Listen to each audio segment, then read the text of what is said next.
오늘도 계속해서 에베소서 공부하도록 하겠습니다. 지난 시간에 14절까지 했고 이제 오늘부터 15절부터 23절까지 할 텐데 15절부터 23절은 바울이 특별히 기도를 하는 겁니다. 바울의 기도를 지금 이렇게 기도한 거를 적어 놓은 거예요.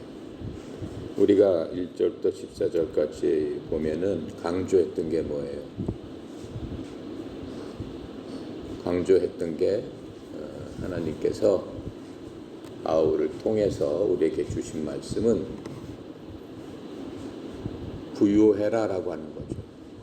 너희들은 부자니까 부자답게 살아라 이렇게 말씀하시면서 하나님께서 우리에게 복을 주셨고 아들 하나님 그리스도 예수님께서도 우리에게 복을 주셨고 또 성령 하나님께서도 복을 주셨다라고 말씀하고 계셨어요.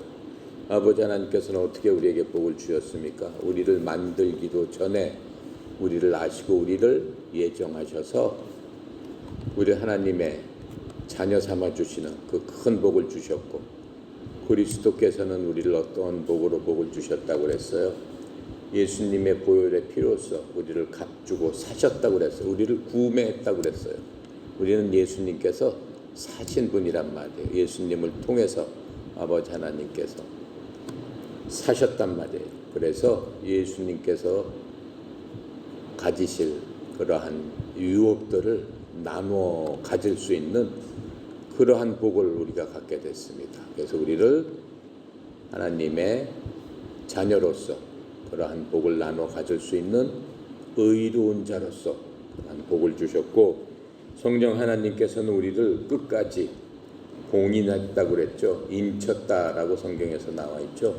봉인했다. 우리를 딱 붙들어 가지고 이 세상에서 살고 하나님 앞에 갈 때까지 우리를 붙잡아 주어 계신다. 여러 면에서 우리를 축복하시는 그러한 보증이 되셨다라고 얘기하고 있습니다. 그래서 이 모든 것들이 우리가 14절에서 본 것처럼 하나님의 영광을 찬양하게 하시느니라. 하나님께서 우리들을 구원해 주신 큰 이유가 무엇일까요? 하나님이 죄인들을 불쌍히 여기셔서 영원한 지옥불, 그 지옥 심판에서 구원해 주시기 원했기 때문이라고 생각할 수 있습니다. 하지만 하나님의 더 큰 목적은 우리들이 하나님의 영광을 찬양하기 위해서 하나님께서 사람을 만드신 목적이 하나님을 영화롭게 하고 하나님을 찬양하도록 우리는 만들어진 겁니다. 그래서 하나님께서 창세기에 보면은 하늘과 땅과 별들과 세상의 모든 우주 만물, 인간을 포함해서 다 만드셨는데 그러한 것들은 뭘 보여주는 거예요? 하나님이 얼마나 지혜가 많으시고 명철이 크시고 하나님의 파워가 하나님의 힘이 하나님의 권능이 얼마나 큰가를 드러내는 겁니다. 하지만 이제 우리에게 또 보여주시는 건 뭐예요? 우리는 하나님의 자녀들, 즉 하나님의 뭐라고 그랬어요? 교회라고 얘기했습니다. 건물이 교회가 아니라고 그랬죠? 하나님이 계시는 곳을 교회라고 하는 겁니다. 하나님이 계시고 하나님이 임재 있는 곳을 성전이다 라고 얘기하는 겁니다. 그게 누구다? 하나님이 계시는 곳은 여러분과 내 마음속에 있기 때문에 우리들이 교회다. 여러분 하나하나가 교회다. 같이 모여있는 그것도 교회다. 이렇게 얘기하는 거예요. 그러니까 하나님이 없는 사람은 교회가 아니에요. 교회에서 교인이다라고 하면은 그 속에 하나님이 없으면 거기에서 빠져야 되는 거예요. 교회 일원이 아니야.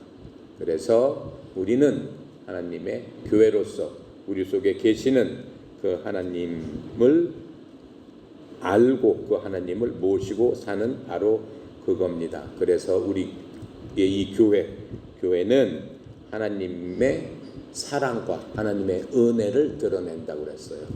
하나님의 사랑을 통해서 예수 그리스도의 은혜로 믿음으로 말미암아 우리가 하나님의 뭐가 됐다고? 자녀가 됐다고 말씀하고 있는 겁니다. 그래서 이러한 모든 것들이 우리를 부자로 만들어주는 거예요. 이미 여러분이나 나는 부자예요. 주머니에 돈이 있든가 없든가 그건 아무 상관이 없어요. 근본적으로 우리는 부자다라고 하는 거예요. 우리는 부유하다라고 하는 거죠. 그래서 이러한 영적인 부요를 누릴 자격이 우리는 없어요. 그러한 자격이 원래는 우리가 갖고 있어요? 그렇지 않죠. 전혀 우리는 그럴 자격이 없어요. 뭔가 훌륭한 일을 할 수도 없고 한 일도 없습니다. 하나님 앞에 그러한 것들을 나타낼 만한 것들이 아무것도 없습니다. 하지만 그 모든 것들은 믿음을 통해 뭘로? 은혜로 받은 것이다. 뭘 믿은 거예요, 여러분이? 예수님께서 나의 모든 뭐를 위해서 알고 지은 죄 모르고 지은 죄 어렸을 때부터 살아가면서 여태까지 지은 모든 죄를 대신해서 내가 죽어야 마땅하는데 죄값을 치르고 내가 죽어야 마땅하지만은 나 대신에 예수님께서 십자가에서 피 흘려 돌아가셨다. 날 위해서 죽으셨다. 라고 하는 사실을 믿는 거란 말이에요. 그걸 믿어야 된단 말이에요. 그걸 믿었을 적에 하나님께서 우리를 보실 적에 여러분이나 내가 죄 있는 사람이라고 그래요? 너희네들은 죄가 없다. 죄가 없기 때문에 나한테 올 수 있고 내가 내 유업을 너희들에게 나눠줄 수 있다라고 해서 우리를 불러주시고 초청해 주셨다라고 하는 거예요. 그래서 우리가 한 일은 아무것도 없어요. 오직 믿음으로. 누구를 믿어? 예수 그리스도의 그 은혜를 믿음으로 우리는 구원을 받았다라고 얘기하는 겁니다. 자, 그래서 그렇게 믿은 사람이 이제 준비가 된 거야. 그게 끝나는 게 아니에요. 그걸로써 이제 준비가 됐다라고 하는 거예요. 그것은 우리가 이제 부자가 되는 준비가 다 됐다라고 하는 겁니다. 그래서 우리가 하나님과 함께 걸을 적에는 항상 주님께 요구할 수 있어요. 뭘 요구할 수 있어요? 더 많은 것들을 주님 앞에 필요한 것들을 요구할 수 있는 그러한 준비가 된 사람들이다라고 하는 겁니다. 성경이 우리들의 뭐예요? 그 요구하는 안내서예요. 여러분이 뭘 사가지고 그걸 사용하기 위해서는 안내서를 봐야 되잖아. 바로 성경이 여러분의 부요, 여러분이 갖고 있는 그 재산을 어떻게 사용해라 라고 알려주는 안내서입니다. 그 성령님께서는 우리들의 선생님이에요. 성령님은 누구라고 그랬어요? 우리가 구원 받을 적에 하나님께서 약속의 선물로 주시는 그분, 우리 속에 있는 그분이 우리의 선생님이 되시는 겁니다. 그리고 우리가 하나님의 말씀을 여러분들이 갖고 있는 성경책에서 찾게 되면 그리스도 안에서 우리에게 주신 모든 것들, 더 많은 그러한 그 저금 통장을 찾게 된다라고 하는 겁니다. 그래서 이러한 부는 여러분이 우리가 갖게 되는 그런 큰 재물은 하나님께서 계획하셨어요. 이미 내가 너한테 뭘 주겠다라고 계획을 해 놓으셨고 그리스도 예수님께서 그것을 위해서 우리를 사주셨단 말이에요. 자신의 피를 주고 속량이라고 내가 얘기했죠. 속량. 노예들을 어떻게 해요? 죄의 노예 가운데 죄에 얽매여서 죄인으로서 그렇게 그냥 하라는 대로 살 수밖에 없었던 그러한 자들을 예수 그리스도의 보혈로 돈을 주고 피를 주고 우리를 어떻게 사주셨다라고 하는 것. 그 하신 분이 예수 그리스도라고 말씀하고 계시는 겁니다. 그리고 성령님께서는 그렇게 사주신 모든 부요를 우리에게 이제 주실 그러한 계획이 이미 다 시작이 됐다라고 하는 겁니다. 그래서 우리가 하나님께서 갖고 계신 우리에게 주신 그러한 부요를 마음대로 사용하게 되었을 때는 더 이상 거지처럼 가난하게 살 필요가 없게 되는 겁니다.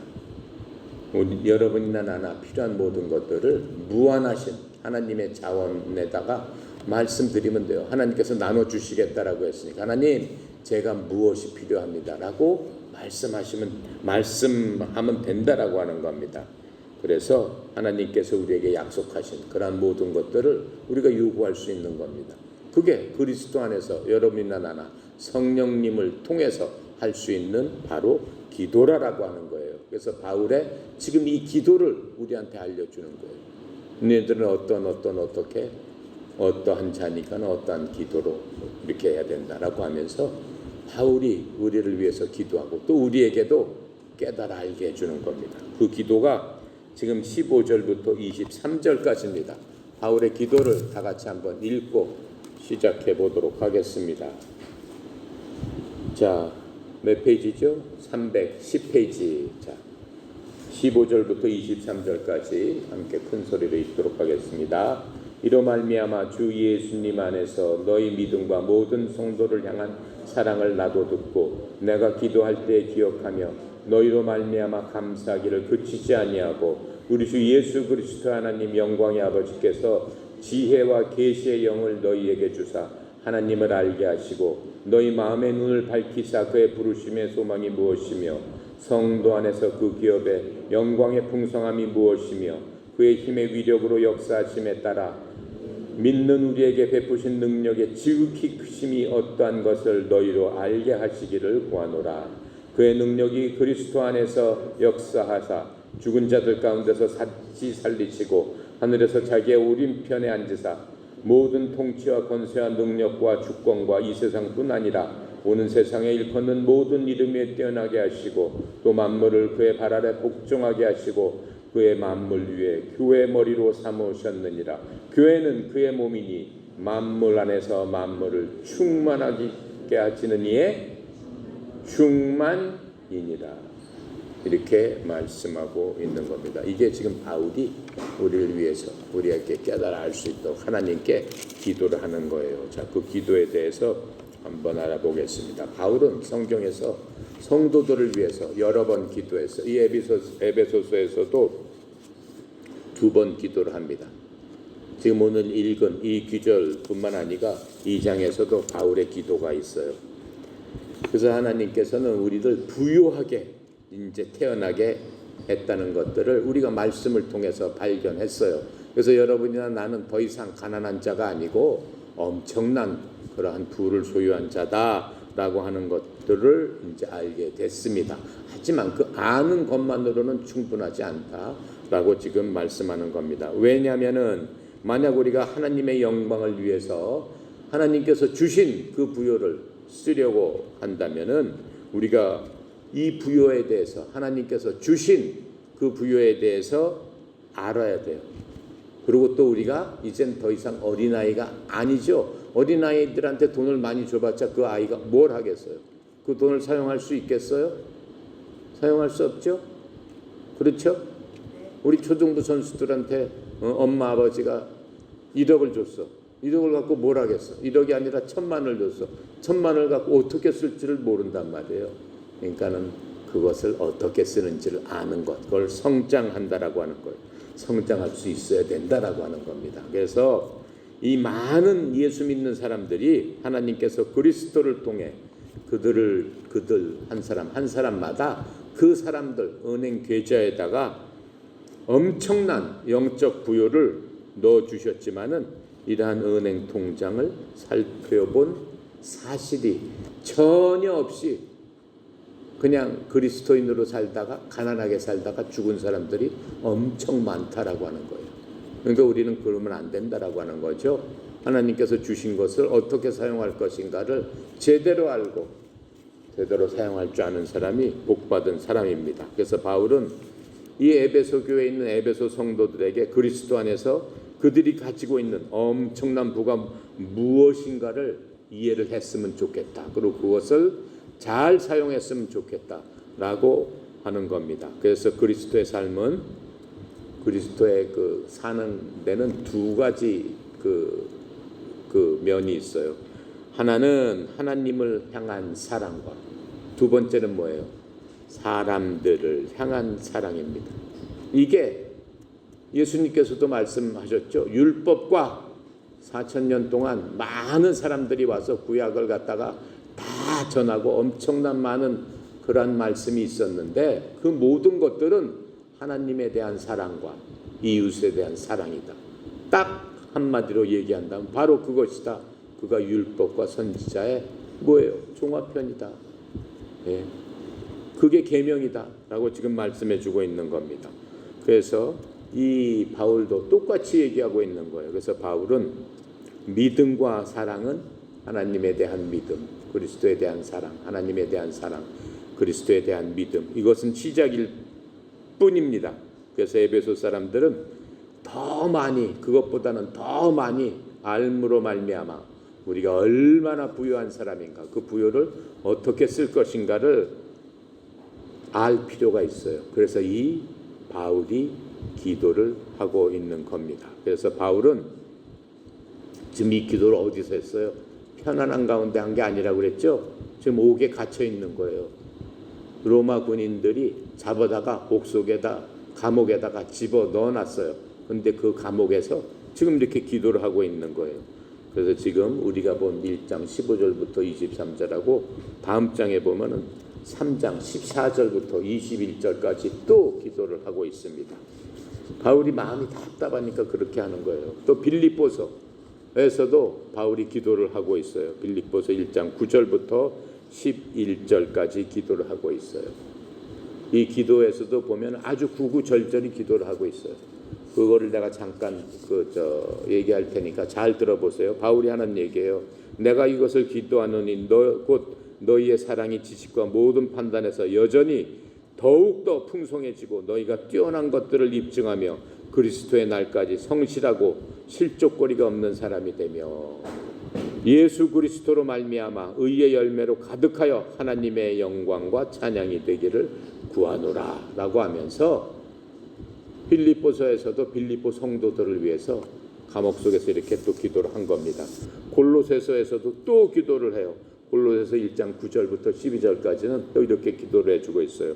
그런 까닭에 우리도 그것을 듣던 날부터 너희를 위해서 기도하기를 그치지 아니하고 듣던 건가 복음을 들은 다음에 많은 성도들을 위해서 계속적으로 바울이 기도하고 있었다라고 지금 얘기하고 있는 거예요. 또 너희가 모든 지혜와 영적 깨달음으로 그리스도의 뜻을 아는 것으로 채워지며 주께 합당하게 걸어 모든 일에서 하나님을 기쁘게 하고 모든 선한 일에서 열매를 맺으며 하나님을 아는 것에서 성장하고 또 하나님의 영광스러운 권능에 따라 모든 강력으로 강건하게 되며 기쁨으로 인내와 오래 참음에 이르고 우리를 빛 가운데서 성도들의 상속 유업에 참여하는 자가 되기를 합당하게 하신 아버지께 감사드리기를 원하노라 라고 하면서 여기서도 하나님께서 상속 유업을 주셨는데 그것을 쓸 줄 아는 그런 자가 돼서 하나님 앞에 영광을 드려야 되지 않느냐라고 하는 거예요. 하나님께서 주셨는데도 그것을 쓸 줄 모르는 사람은 뭐예요? 바보예요.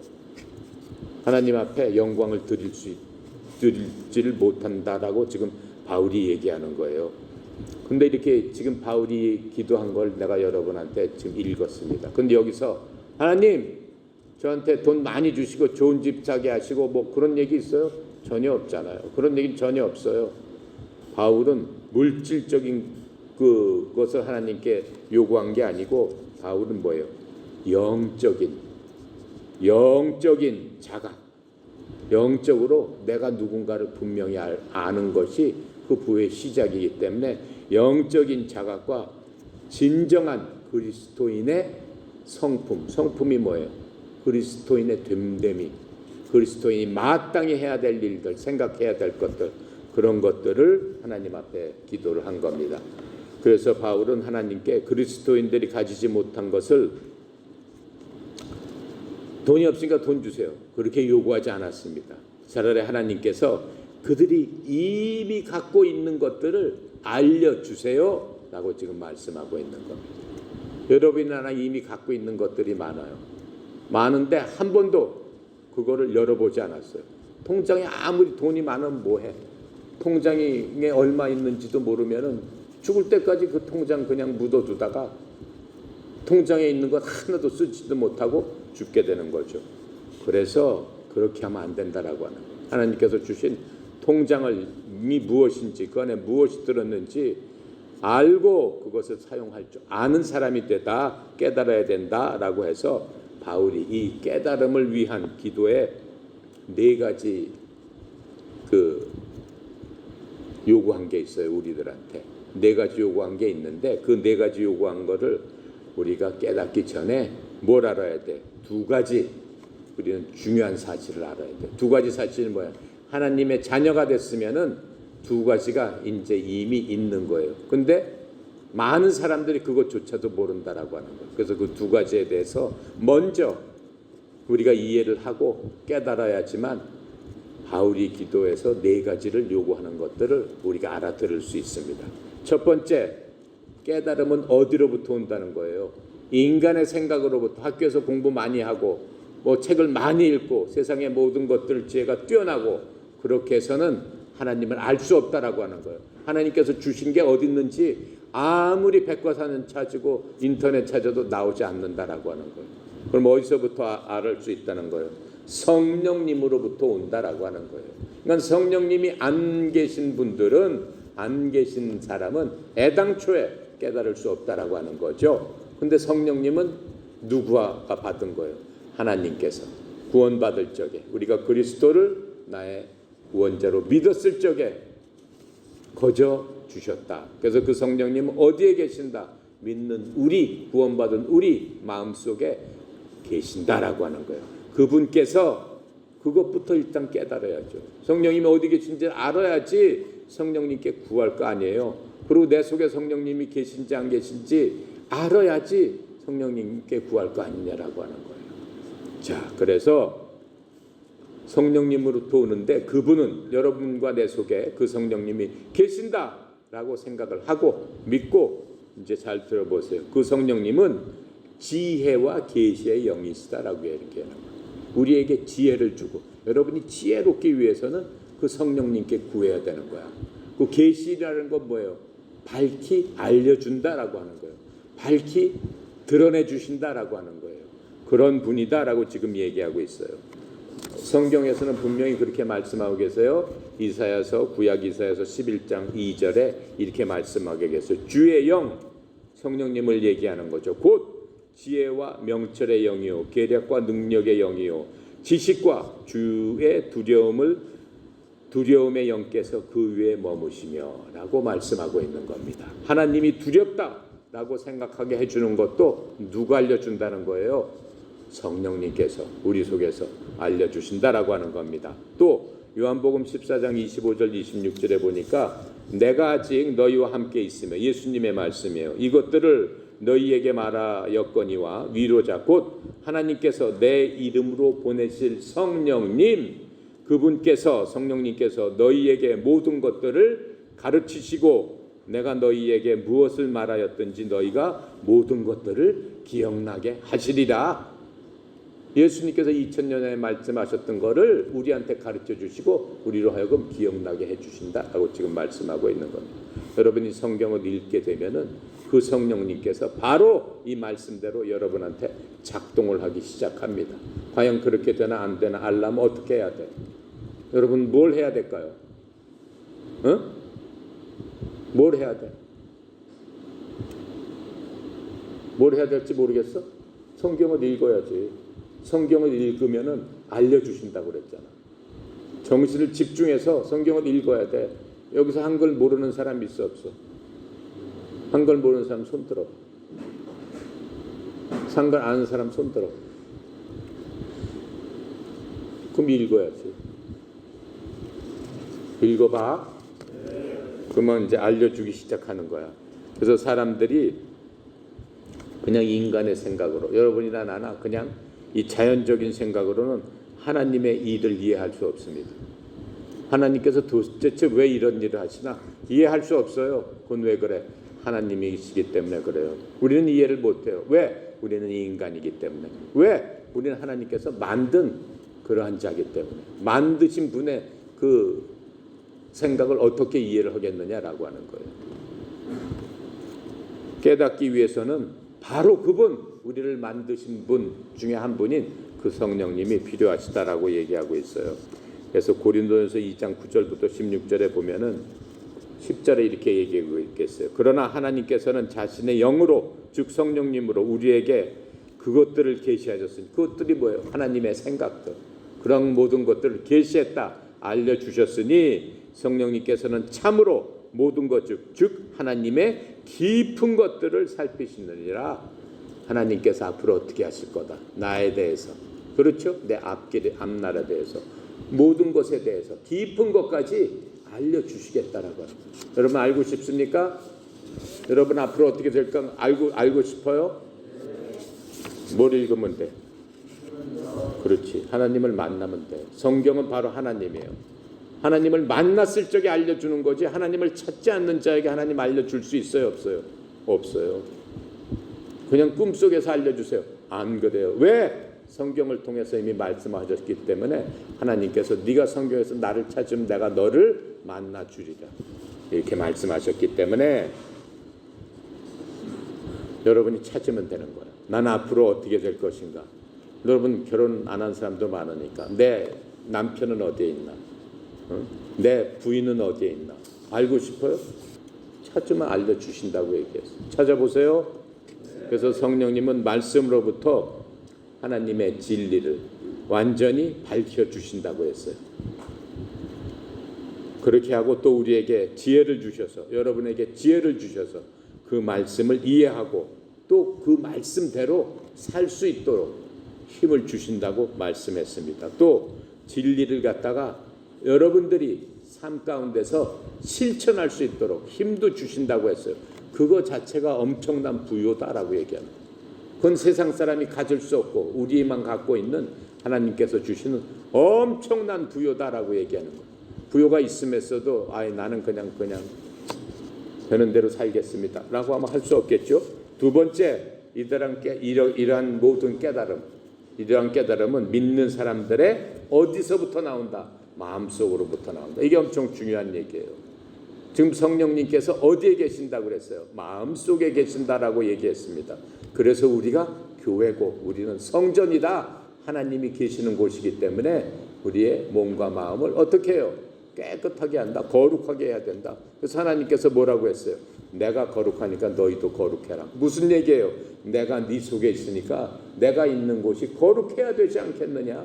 하나님이 있는 곳에 막 쓰레기통이 있고 휴지가 있고 먼지가 있으면 되겠어요? 안 되죠. 우리 마음속이 그렇게 있으면 안 된다라고 하는 거예요. 그런 지저분한 것이 있으면 안 된다라고 하는 거예요. 왜? 우리 마음속에 하나님의 거룩한 영이 계시기 때문에 그렇다라고 하는 겁니다. 그래서 이러한 모든 깨달음, 하나님에 대해서 알고 하게 되는 것들은 어디서부터 나온다? 사람들의 마음속, 여러분이나 내 마음속에서부터 나온다라고 하는 겁니다. 그래서 에베소서 1장 18절, 이 바울의 기도에는 이렇게 말씀해 주고 있죠. 우리가 조금 전에 읽었어요. 너희의 지각의 눈을 밝히사, 이렇게 얘기했어요. 우리의 지각의 눈을 밝히사.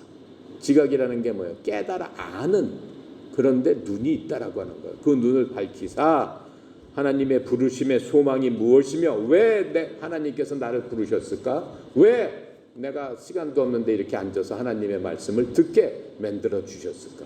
왜 내가 예수님 믿고 하나님을 믿게 되었을까?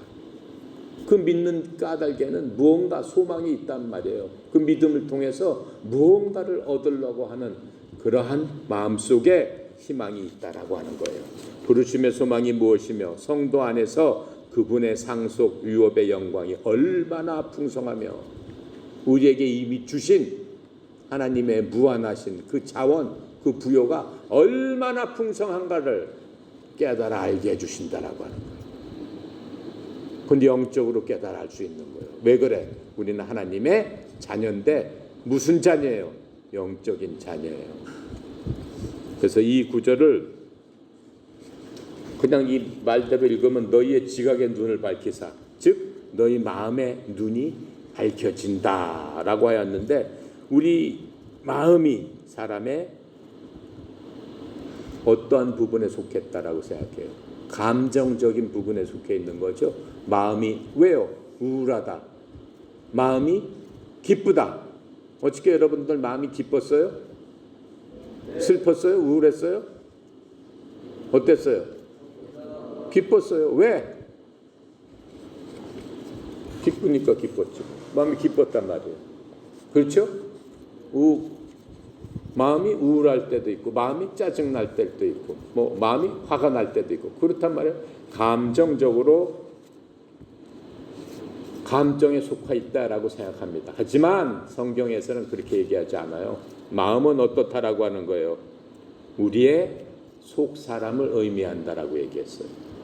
우리의 속 사람이 거듭나야 된다라고 우리가 배웠죠. 우리의 속 사람이 거듭나야지, 다시 태어나야지 하나님의 자녀가 된다라고 했어요. 우리의 속 사람이 다시 태어난다라고 얘기했어요. 하나님의 자녀가 되기 위해서. 영접하는 자, 그 이름을 믿는 자에게 하나님의 자녀가 되는 권세를 주신다. 요한복음 1장 12절. 거듭나려면 어떻게 된다는 거예요? 마음이 다시 태어나야 된다라고 얘기하는 거예요. 그게 다시 태어난다라고 하는 거예요.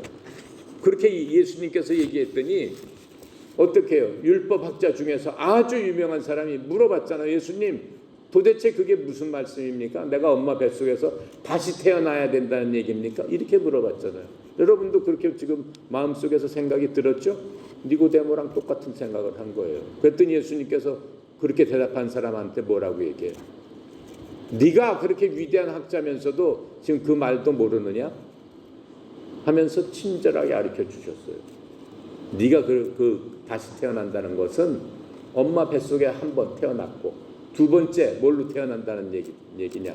영적으로 다시, 즉 마음으로 다시 태어나야 된다라고 하는 것들을 분명히 알려주셨다라고 하는 겁니다. 자, 그렇다면은 이 마음은 내가 속사람이라고 얘기했는데, 이 속사람 안에는 무엇이 들어가 있냐면은 여러분의 감정이 들어가 있다라고 얘기했어요. 또 여러분의 정신이 들어가 있어요. 또 여러분의 의지가 들어가 있어요.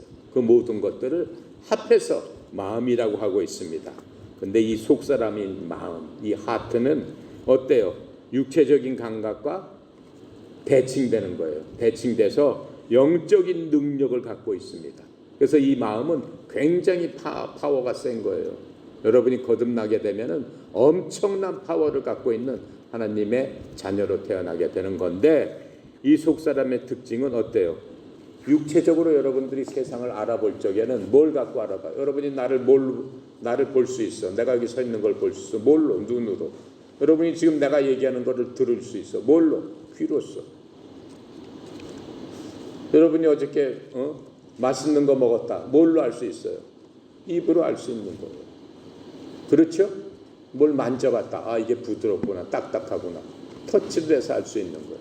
그것을 오관이라고 하는 거예요. 하나님께서 5가지 방법으로 세상을 판단할 수 있도록 주셨다라고 지금 얘기를 하고 있습니다. 자, 그런데 우리 속사람인 마음, 지금 내가 얘기하는 마음도 이 5가지로 하나님을 알 수 있다라고 얘기하는 거예요. 그것을 갖다가, 그것이 죽은 사람은 죽은 사람이에요. 없는 사람이 있어요. 하나님을 믿는 사람만 그걸 갖고 있다라고 얘기하는 거죠. 그게 살아있는 사람이다라고 얘기하는 거예요. 우선 5가지 특징에 볼 수 있다라고 하는 거예요. 누굴 볼 수 있어? 하나님을 볼 수 있다. 어떻게? 시편 119편 18편에 119편 18절에 이렇게 얘기했어요. 주께서 내 눈을 여사, 하나님께서, 다윗이 얘기하는 거예요. 하나님께서 내 눈을 열어주셔서 어떻게? 하나님의 법에서 나오는 놀라운 것들을 내가 보게 하소서. 눈으로 보게 하소서. 하나님의 일을 눈으로 볼 수 있다라고 하는 거예요. 두 번째, 요한복음 3장 3절에도 이렇게 얘기하고 있어요. 예수님께서 그에게 응답하여 이르시되, 예수님의 말씀이에요. 진실로 진실로 내가 내게 이르노니 사람이 다시 태어나지 않으면은 하나님의 왕국을 볼 수 없습니다. 다시 태어난 사람은 하나님의 왕국을 볼 수 있다, 이렇게 말씀하고 있는 거예요. 두 번째, 들을 수 있다라고 말씀하고 계세요. 마태복음 13장 9절에 들을 귀 있는 자들은 들을지어다. 지금 여러분들 다 귀가 갖고 있어요. 이 중에서는 지금 내가 얘기하는 거를 들을 수 없는 사람들도 있어요. 저게 무슨 소리냐? 전혀 이해가 안 가. 그게 들을 귀가 있어도 들을 귀가 없는 사람이다라고 얘기하는 거예요. 히브리서 5장 11절에 또 너희가 듣는 것이 두려움으로 너희가 듣는 것이 둔함으로 말하기가 어려우니라. 듣는 것이 둔하다라고 해서 하나님께서 말씀하신 것. 멜기세덱에 대해서 얘기해 주실 적에 백성들한테 얘기하는 거예요. 너희들이 둔함으로 내가 얘기해도 너희들이 듣지 못하느니라 이렇게 말씀하고 있는 겁니다. 그 다음에 또 맛볼 수 있다라고 그랬어요. 시편 34편 8절에 보면 오 주께서 선한 것을 맛보고 알지어다. 주님이 선한 것을 맛보고 알지어다. 하나님의 사람들, 구원받은 백성들, 하나님의 자녀들은 하나님의 선하심을 맛보고 알지어다 이렇게 써 있어요. 여러분 우리 옆에 뒷뜰에 가면은 이 규절이 영어로 써 있어요. 저 뒷뜰 그 바에 여러분 뒷문 들어가는 쪽에 영어로 써 있어요. 시편 34편 8절 주님의 선한 것을 맛보고 알지어다. 베드로전서 2장 3절에 너희가 주께서 은혜로우신 것을 맛보았으면 알지어다 이렇게 써 있습니다. 또 냄새로 알 수 있다라고 했어요. 빌립보서 4장 18절에 보면은 이렇게 말씀하고 계세요. 오직 내게는 모든 것이 있고 또 풍부하니라. 에바브로 뒤편에 너희에게 보낸 것을 받았으므로 내가 풍족한데 이것은 달콤한 냄새의 향기요 달콤한 냄새의 향기다 라고 얘기하고 있잖아요. 지금 음식을 얘기하는 게 아니에요. 한 일에 대해서 달콤한 냄새의 향기요라고 알 수 있다라고 얘기하는 겁니다. 또 만질 수도 있다라고 얘기했어요. 사도행전 17장 27절에 보니까 이렇게 말씀하세요. 이것은 그들이 혹시라도 주를 더듬어 찾다가 더듬는다라고 했잖아요. 감각적으로 주님을 더듬어 찾다가 발견하면 그분을 구하게 하려 함이니라 이렇게 말씀하고 있는 겁니다. 자, 그래서 예수님께서 사람들에게 말씀하셨을 때 이것을 바로 의미하신 겁니다. 사람들에게도 무엇이라고 말씀했어요? 그들이 본다고 하지만 보지 못하고 듣는다고 하지만 듣지 못한다. 예수님이 딱 오셨는데 하나님이 오셨는데 다 봤어요. 예수님 따라다니면서 그 중에서 이분은 하나님이구나 라고 따라다닌 사람이 몇 사람이나 돼요? 몇 명 되지 않아요. 수천 명이 같이 따라다니다가 나중엔 다 갔어요. 봤지만 보지 못한 거예요.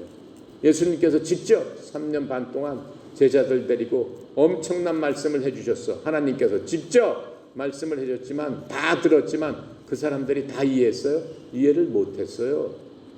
이해한 사람은 불과 몇 사람밖에 안 됐다라고 하는 거예요.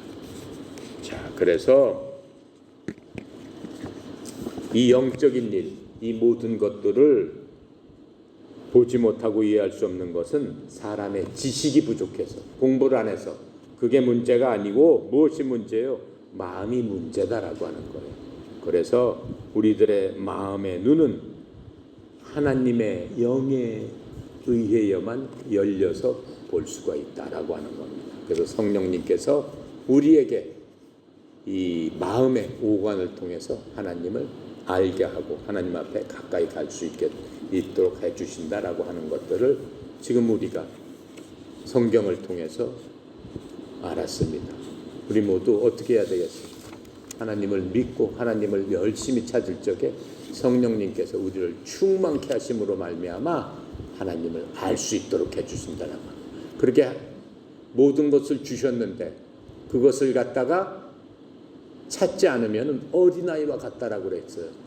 예수님을 믿고 구원을 받았어도 하나님의 말씀을 찾지 않으면 맨날 응애 하면서 맨날 전만 달라고 하는 어린아이와 같다. 그러니까는 스스로 걸을 수도 없고 스스로 먹을 수도 없고 스스로 무엇이든지 할 수 없다라고 하는 거예요. 그렇게 되면 되겠어요? 안 되겠죠? 그러니까 우리가 이미 구원받았으니까는 하나님의 말씀을 생명으로 알고 매일매일 하나님의 말씀과 동행할 때 성령님께서 여러분을 충만하게 하고 여러분을 지혜와 계시를 주셔서 하나님을 알 수 있도록 해주신다라고 하는 것 배웠습니다. 다 실천하도록 합시다.